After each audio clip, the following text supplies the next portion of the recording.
berikan kepada NBG ini, dia akan menumbuh kembangkan perekonomian di pedesaan, menumbuh kembangkan saya punya para pertanyaan petani. satu aja. Saya punya pertanyaan satu aja. Ya. Pada tiap kotak, enggak, kan udah ngejelasin tadi soal gizinya. Saya Ya. punya pertanyaan satu aja. Ompreng. Tiap ompreng itu ada nggak data tentang angka kecukupan gizi?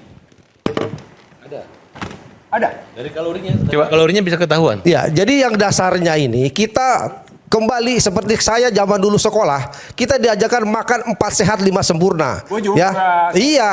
Makanya ini anak-anak ini mulai dikembalikan seperti dulu supaya tidak ada lagi yang stunting, tidak lagi anggaran stunting dipakai untuk hal-hal yang tidak berguna.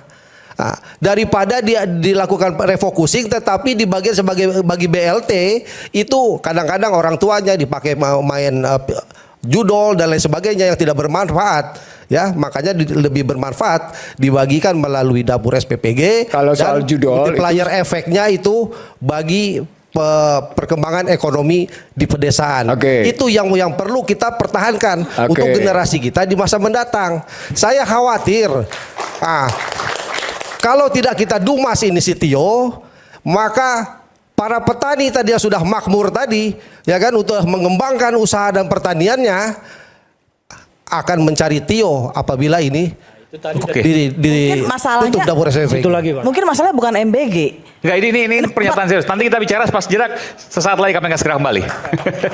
Petani mencari Tio. Waduh.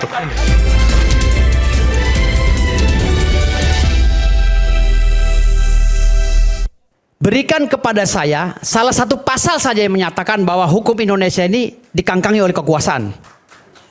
Satu pasal saja. Satu pasal. Ya, nanti hal kedua nanti akan saya jelaskan bagaimana pasal-pasal tersebut bisa berkaitan sehingga muncullah asas oportunitas yang mengangkangi hukum. Saya jawab sekalian Boni. Saya jawab Amanda. Siap. Pasal 6A ayat 2. Ya. Calon Undang-Undang Dasar 2002. Ya. Undang-Undang Dasar 45 palsu. Ya. Loh, kita ngomong konkret nih. Katanya dia tanya pasal. Gue jawab. Ya. Michael turun dulu. 6A ayat 2. Calon presiden dan wakil presiden diusulkan oleh satu partai politik dan gabungan partai politik yang dipilih dalam pemilihan presiden langsung. Saya tanya balik sama Anda.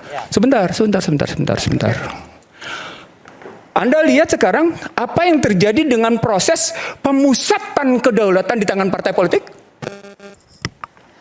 Itu sebenarnya saya tidak akan menjawab secara spesifik ya. Harusnya abang sebagai profesor yang mengkaji itu dan katanya nanya pasal ke saya, nguji. Bukan. Mau jawab, jawabnya begitu. Kalau abang bicara itu terlalu universal, Bang. Saya minta spesifik lagi, Bang.